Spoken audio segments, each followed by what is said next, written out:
मेरे चैनल को सब्सक्राइब करें और बेल आइकन को ऑल पे सेट करें। Hi everyone, welcome to my channel. आज हम एमसीक्यू सीरीज़ का आगे कंटिन्यू करने जा रहे हैं और इससे पहले अपन 3 नंबर जो वीडियो अपन अपलोड किए थे उसका आंसर हम आज बता देते हैं।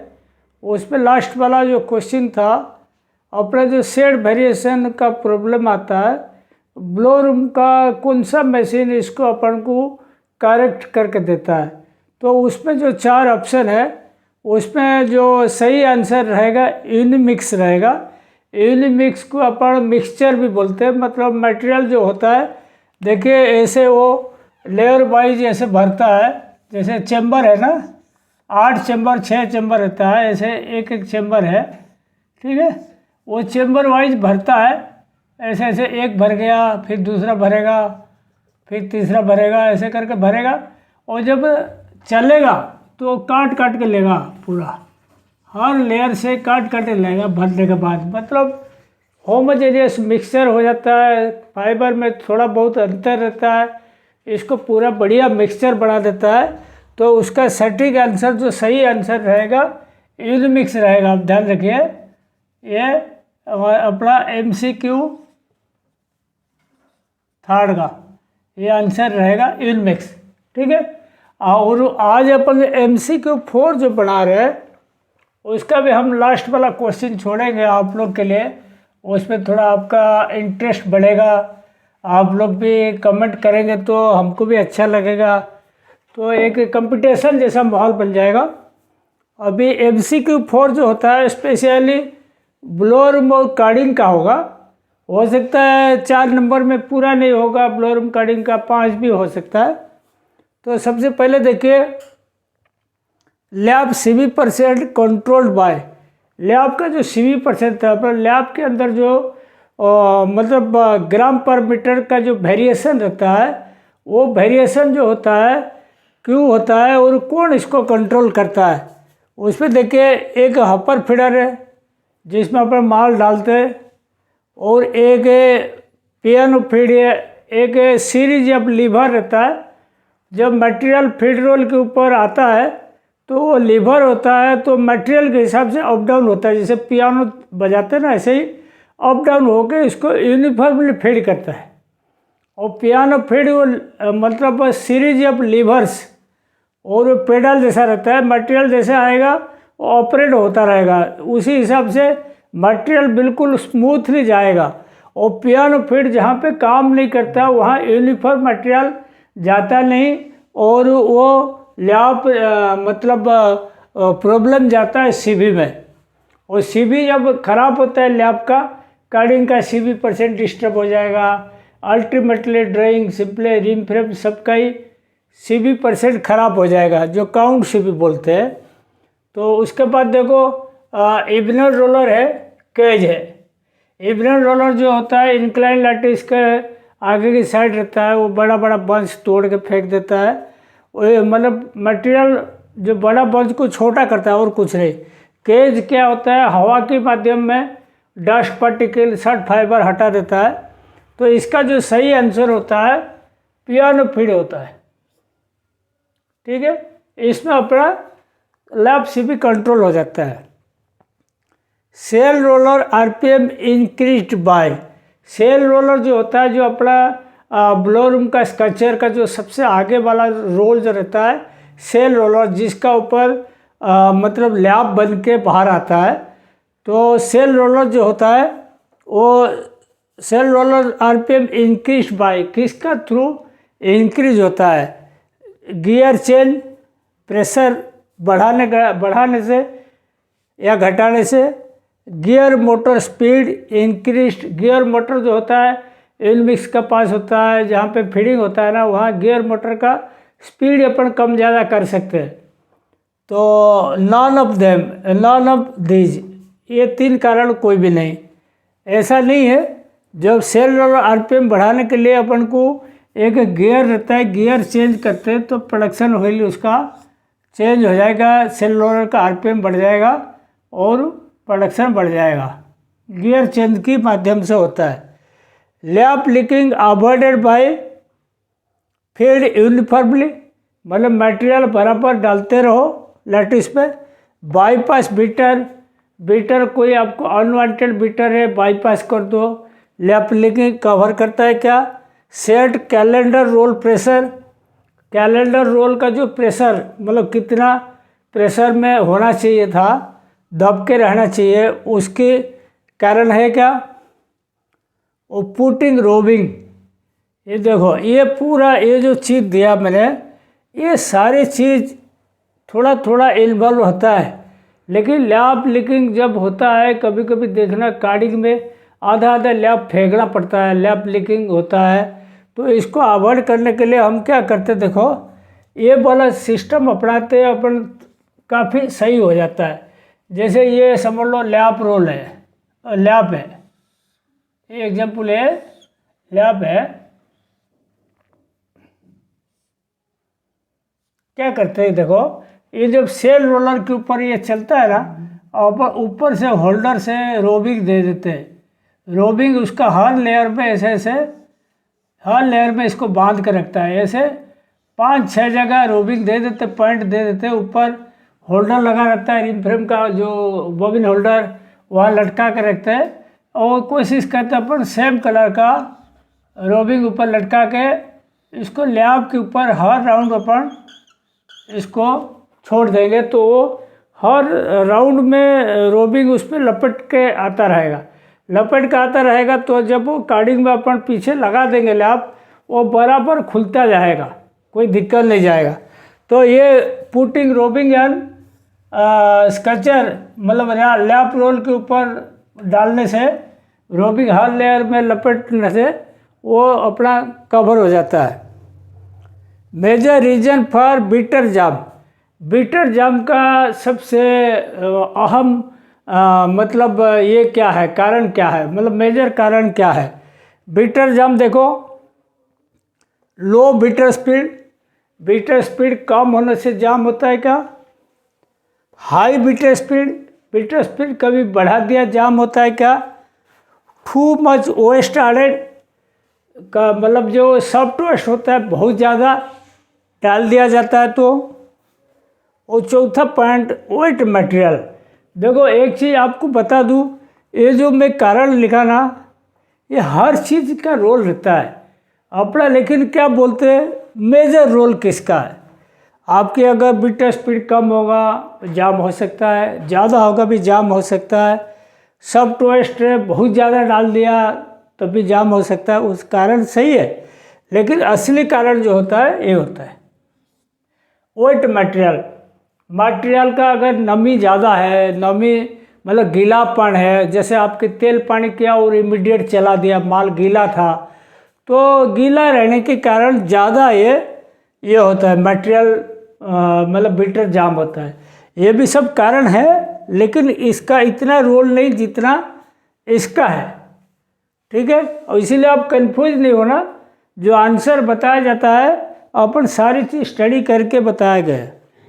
ब्लोरूम ग्रिड बार सेटिंग आज पर which property of curtain, curtain का जो प्रॉपर्टी होता है वो अपना कौन सा प्रॉपर्टी को ध्यान में रखते हुए ब्लोरूम का ग्रिड बार का सेटिंग करते।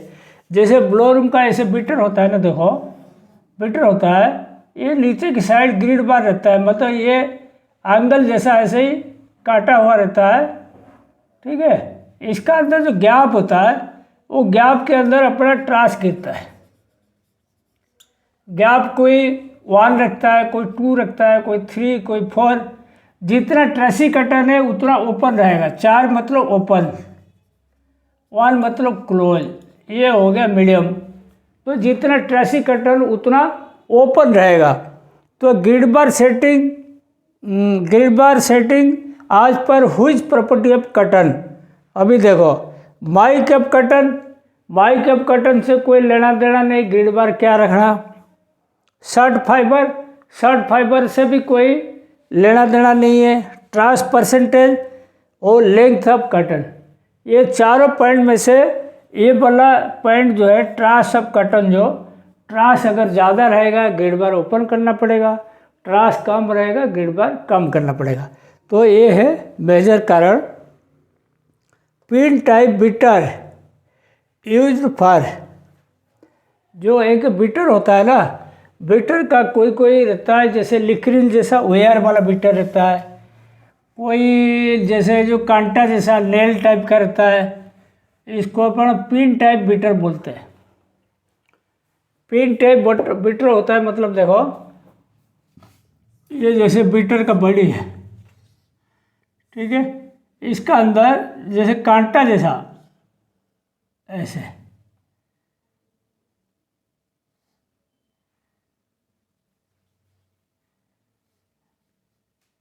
ये पल्टेड होता है, ठीक है, ऐसे ही उसका शरीर में ऐसा ऐसा रहता है कांटा जैसा, इसको पिन टाइप बोलता है। और बाकी जो लिक्रिन का वेयर जैसा ऐसे रहता है,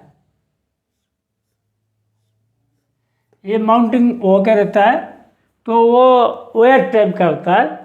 तो अपना सवाल ये है, पिन टाइप जो बीटर है वो किस काम के लिए होता है?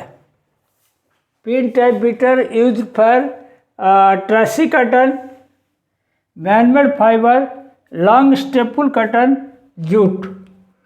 जो पिन टाइप जो बीटर होता है वो किसके लिए होता है? देखो, सबसे पहले ट्रसी कटन, दूसरा है मैनमेड फाइबर, तीसरा है लॉन्ग स्टेपल फाइबर, कटन या जूट।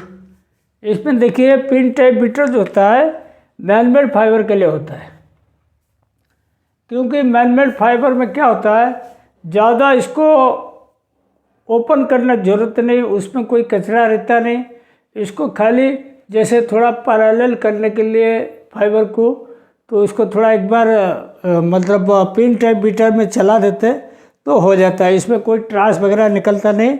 अगर ट्रास वगैरह है तो उसके लिए आपको मतलब वेयर टाइप का बीटर इसको यूज करना पड़ेगा। Bigger bunch of cotton down smaller pieces by, जो देखो ब्लो रूम में जैसे अपन कटन डालते हैं ना लैटिस में, और कभी कभी बहुत बड़ा बड़ा रह जाता है। बड़ा बड़ा रहने से क्या होता है, तो जो मटेरियल जाता है उसका अंदर कचरा पट्टी रहता है, पत्थर रहता है, लोहा लकड़ रहता है, बड़ा दिक्कत जाता है। तो इसको अपन को मतलब यूनिफॉर्म मटेरियल भी फीलिंग नहीं हो पाता बड़ा बड़ा पीस होने के कारण। तो इसको क्या करेंगे अपन, जब ब्लो रूम में डालते हैं, इसको एक मशीन है ब्लो रूम का, जो अपर फीडर के ऊपर मशीन है, मैं बताऊंगा आपको अभी। देखो हॉरिजॉन्टल लैटिस पहला है, जैसे ये लैटिस ऐसे पूरा प्लेन रहता है, वो जिसका ऊपर माल अपन डाल डाल के भर कर रखते हैं, हॉरिजॉन्टल लैटिस बोलते हैं। इंक्लाइन लैटिस, ये देखो हॉरिजॉन्टल लैटिस ऐसे रहता है, इसमें अपन मटेरियल डालें। एक इंक्लाइन लैटिस रहता है ऐसे, ठीक है, हॉरिजॉन्टल लैटिस। और इंक्लाइन लैटिस ये हो गया, ये हो गया हॉरिजॉन्टल, ये हो गया इंक्लाइन लैटिस। और एक रहता है यहाँ पे, जैसे मटेरियल ऐसे ऐसे जाएगा ना, यहाँ एक रोलर रहता है, इसको बोलते हैं इवनर रोलर। इवनर रोलर क्या होता है, जैसे यहाँ पे आप मटेरियल फीड किया ना, जो बंच से बड़ा बड़ा रहता है ना कटन का पीस, ऐसे ऐसे यहाँ से जाएगा, यहाँ तो खुलेगा नहीं, इधर से ऊपर ऊपर जाएगा, यहाँ जब जाएगा ये गेज के थ्रू पास होगा, ये गेज के थ्रू जब पास होगा बड़ा पीस को तोड़ के छोटा कर देगा। तो इसका असली आंसर क्या रहेगा, इवनर रोलर। पियानो फीड भी नहीं है, इंक्लाइन लैटिस नहीं है, हॉरिजॉन्टल लैटिस नहीं है। देखो ये सब चीज़ आपको पहले भी समझाया था, ये सारे चीज़ का इंक्लाइन लैटिस भी थोड़ा बहुत तोड़ता है, लेकिन मेजर जो काम करता है इवनर रोलर ही करता है। उसके बाद देखो, for a smooth working of blow room frequency of dropping removal, जैसे ब्लो रूम का जो बीटर रहता है, बीटर का नीचे जो ड्रपिंग्स रहता है, अभी तो आजकल तो सब कंटिन्यूस सक्शन वाला ये लग गया, मतलब एरोफिल लाइन लग गया, और ब्लो रूम का कार्डिंग का वेस्ट पूरा सेंट्रलाइज कलेक्ट होता है। तो पुराना ज़माने में ऐसे था, जैसे ब्लो रूम का बीटर है, कार्डिंग का मतलब सिलेंडर का नीचे पीठ खोदा जाता था, गड्ढे, उसका अंदर से कचरा टाइमली निकालना पड़ता था, नहीं निकालोगे सिलेंडर जाम हो जाता था या बीटर जाम हो जाता था। उस केस की बात कर रहा हूँ। उस टाइम में क्या करते थे हम लोग, हर 2-2 घंटा में बीटर के नीचे से अपन कचरा निकाल देते थे। ड्रॉपिंग्स निकाल देने से क्या रहता है, सेफ्टी रहता है। मतलब वो कचरा अगर ज़्यादा भर जाएगा, समझ लो 4 घंटे का हो गया, 8 घंटे का हो गया, वहाँ गिर गिर के इतना ऊपर तक आ जाएगा तो बीटर फिर से खींच लेगा, तो बीटर जाम होता है उसके कारण। तो सही जो सिस्टम है 2 घंटा में अपना बीटर का नीचे का वेस्टेज निकाल देना चाहिए, अगर आपकी कंटिन्यूअस वेस्ट सेक्शन वाला सिस्टम नहीं है, मॉडल लाइन नहीं है। ठीक है, देखिए नेक्स्ट क्वेश्चन है, cylinder to flat gauge depends on, जो अपना जो मेजर कार्डिंग एक्शन होता है सिलेंडर और फ्लड का जो गेज में वायर का जो मतलब वायर, दोनों वायर के बीच में जो एक्शन होता है इसको ही कार्डिंग एक्शन बोलते हैं। उसका जो गेज का जो होता है, गेज क्या कारण से अपन को करना पड़ता है। अभी देखो सबसे पहला पॉइंट है माइक एंड डेनियर। माइक या डेनियर, कॉटन बोलो तो माइक्रोनियर वैल्यू बोलो और सिंथेटिक फाइबर बोलो डेनियर बोलो। बी हो गया लेंथ ऑफ कॉटन, कॉटन का लेंथ कितना है उसी हिसाब से गेज होता है क्या। और बी प्लस वैल्यू, कॉटन कितना पीलापन है, बी प्लस वैल्यू ज़्यादा है कम है क्या है, उसके कारण होता है क्या। और ट्रांस परसेंटेज, कॉटन में कितना कचरा है, मतलब ट्रांस परसेंटेज कितना है, 3% है, 8% है, 12%, उसके कारण होता है क्या। सबसे ये कारण है माइक एंड डेनियर। कॉटन का जो फाइननेस होता है ना, फाइननेस के ऊपर से अपन को गेज करना पड़ता है। फाइननेस होता है मेजर, लेंथ का भी फर्क पड़ता है लेकिन वो इतना ज़रूरत नहीं है जितना इसके रोल रहता है। उसके बाद देखो card wire performance checked by, card wire का परफॉर्मेंस कैसे चेक करते हैं, मतलब कार्ड वेयर समझ लो आपकी सिलेंडर वेयर मैं बोल रहा हूँ 1000 से 1200 टन तक निकल जाए तो उसके बाद चेंज करते हैं।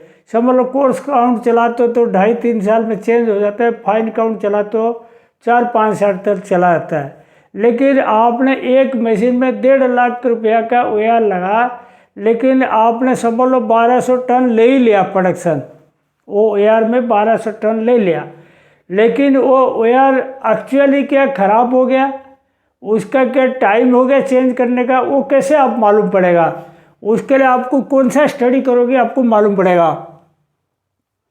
देखो ये क्या करोगे, कार्डिंग डिलीवरी स्पीड से, मतलब कार्डिंग का स्पीड समझ लो 150 चल रहा है, 40 चल रहा है, 30 चल रहा है, उससे कुछ मालूम पड़ेगा क्या, वायर पोजिशन।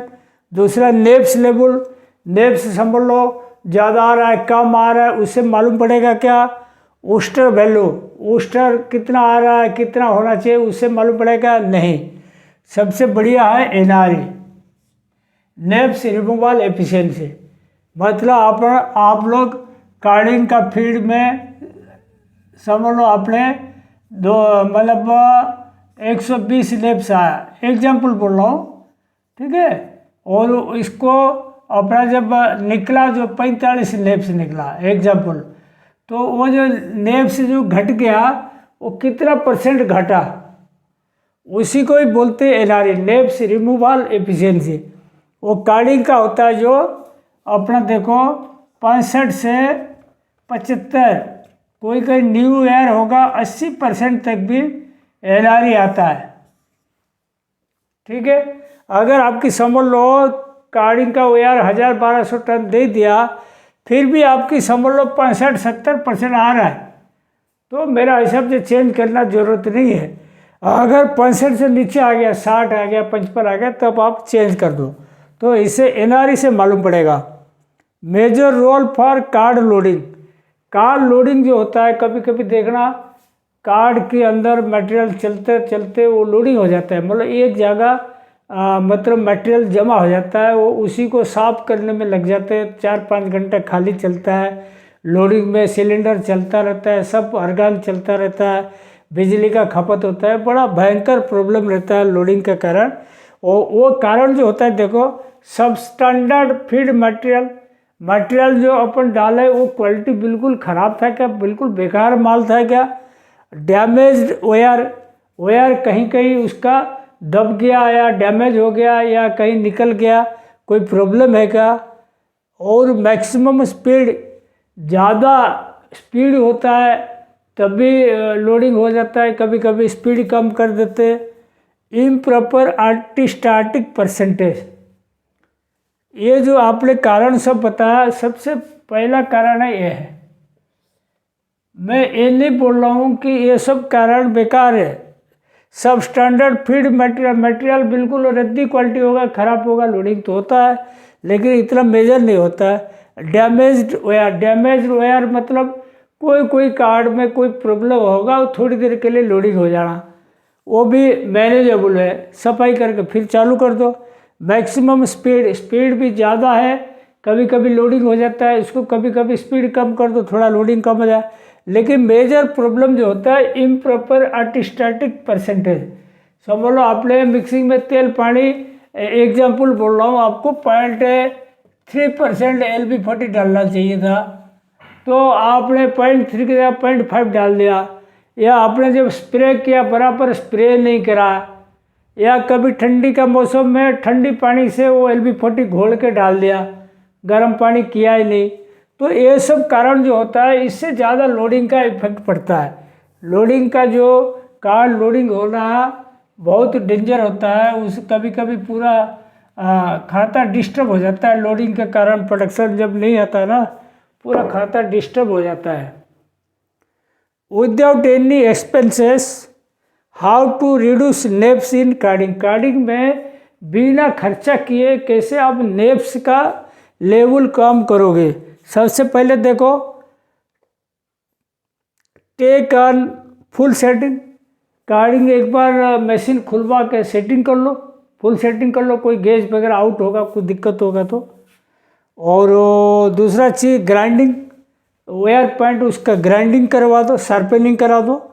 सी हो गया रिड्यूस स्पीड, कार्डिंग मशीन का स्पीड कम कर दो, डिलीवरी स्पीड वगैरह। और चेंज टेंटर, अगर कारीगर सही नहीं, कारीगर भी चेंज कर दो, जो स्किल्ड कारीगर लगाओगे बढ़िया साफ सफाई करके चलाएगा, वो भी नेप्स लेवल वगैरह कम होगा। तो ये जो चीज़ मैंने लिखा है इसमें सबका ही रोल है, ऐसा नहीं कि एक चीज़ काम करता है, लेकिन इसमें जो मेजर जो रोल रहता है देखो वो ग्राइंडिंग का रहता है। टेक ऑन फुल सेटिंग लेके दोबारा चालू करो, उसमें नेप्स लेवल कम होता है मैं मानता हूँ, लेकिन इतना नहीं चेंज होगा जितना ग्राइंडिंग में आ जाएगा, क्योंकि ये फुल सेटिंग लेने के बाद थोड़ा बहुत माइनर इधर उधर होता है तो सही करके चालू हो जाएगा। रिड्यूस स्पीड भी समझ लो आपकी 130 MPM चल रहा, आपने 100 का कर दिया, 110 कर दिया, नेप्स कम होगा। मैं आपको कई बार ये चीज़ बोल रहा हूँ, ये जो रीजन लिखते हैं 4 रीजन, उसमें हो सकता है 2-3 सही भी होगा, लेकिन अपना जो मैक्सिमम जो जिसका रोल है उसी को ही अपन पकड़ेंगे। और रिड्यूस स्पीड में भी होगा। चेंज टेंटर चेंज कर मतलब कारीगर चेंज कर दो, कारीगर चेंज कर दो मतलब समझ लो कोई नया कारीगर है या ट्रेनिंग कारीगर है, वो साफ सफाई का ध्यान नहीं देगा तो वही कचरा माल फिर जाता रहता है, तो नेप्स लेवल तो बढ़ा रहेगा। टेंटर चेंज करने से भी नेप्स लेवल कम होता है, लेकिन मेजर है ग्राइंडिंग का। Least time to change flat gauge जो चेंज करते हैं, जो फ्लैट का गेज अपन फटाफट करते हैं, कौन सा कार्ड में बहुत कम टाइम में हो जाता है gauge change. LMW, Rieter card, Trutzschler card, MMC card. इसमें देखिए जो ट्रेजलर कार्ड है इसमें बहुत जल्दी फ्लैट गेज चेंज हो जाता है। 14 नंबर देखो, general cleaning of carding and blow room helps us. General cleaning क्या होता है देखो, जैसे इंसान जैसे दिन भर खाना खाया, मतलब घुमा फिरा, लेकिन सुबह एक बार फ्रेश होना पड़ता है, तो जनरल क्लीनिंग जो होता है ना वो कार्डिंग ब्लो रूम का फ्रेश होने का टाइम है। तो उसको क्या करते हैं अपन, 1 घंटा बंद करके पूरा सिलेंडर वगैरह सबका पावर काट के, पूरा अंदर से प्रेशर मार के पूरा कचरा पट्टी उसका निकाल के पूरा ब्लो रूम कार्डिंग सफाई करके इसको चालू करते। मतलब पूरा 1 घंटा बंद करके सफाई कर लोगी तो बढ़िया चलेगा कार्ड, खराब नहीं चलेगा। तो उस पर क्या होता है, देखो आपको क्या मिलता है, क्वालिटी एंड प्रोडक्टिविटी। इसमें जनरल क्लिनिक के बाद आपको दोनों चीज़ मिलता है क्या, क्वालिटी और प्रोडक्टिविटी दोनों मिलता है क्या? मैं बोलूँगा ये पहला पॉइंट है। दूसरा चीज़ देखो, खाली क्वालिटी बढ़िया आ जाता है जनरल क्लिनिक के बाद। तीसरा, ओनली प्रोडक्टिविटी बढ़ता है। ये कारण है क्या? ओ डी सेफ्टी, ये है क्या?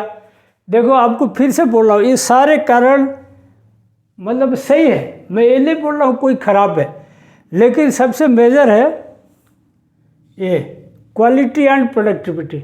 आपके जनरल क्लीन हो जाएगा, क्वालिटी बढ़िया आएगा, प्रोडक्शन भी बढ़िया आएगा। खाली ना क्वालिटी आता है ना प्रोडक्टिविटी आता है, दोनों चीज़ आता है। और सेफ्टी ये भी आपके अचीव होता है। ये नहीं बोल रहा हूँ ये अपना जो कारण लिखे सब बेकार के कारण, ये भी सेफ्टी कैसे होगा? समझ लो आपने जनरल क्लीनिंग किया, मैग्नेट वगैरह से जो लोहा लकड़ होगा वो निकाला, कोई सेटिंग गड़बड़ होगा, कोई मतलब कहीं नट बोल्ट कहीं खुल गया होगा, वो भी चेकिंग में मालूम पड़ जाएगा, वो भी सेट कर लेगा। एक्सीडेंट होने से खतरा नहीं रहेगा, फायर एक्सीडेंट होगा नहीं। ये सब चीज़ का ही फायदा होता है जनरल क्लीनिंग में।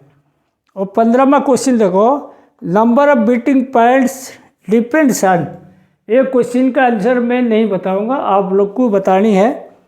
बीटिंग पॉइंट जो होता है ब्लोरूम का, किसके ऊपर डिपेंड करता है?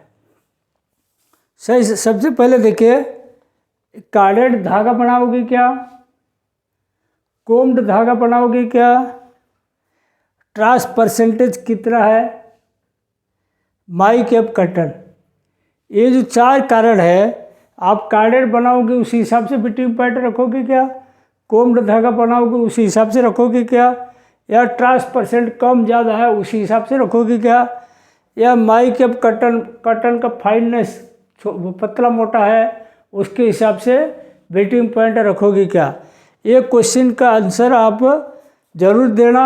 और मैं अपना व्यूअर लोग को फिर से एक बार रिमाइंड करता हूँ, अपना MCQ सीरीज़ बढ़िया चल रहा है और मैं उम्मीद रखता हूँ आप लोग ऐसे ही क्वेश्चन का जवाब देते रहो, और वो जवाब देने से मेरा भी थोड़ा हौसला बढ़ेगा और आप लोग को भी देखने में मज़ा आएगा। आपकी जब आंसर सही लगता है, आपको अंदर से बहुत खुश होता होगा कि देखो मेरा आंसर सही दिया। ठीक है, आज का वीडियो यहीं पे मैं समाप्त करता हूँ। Thank you.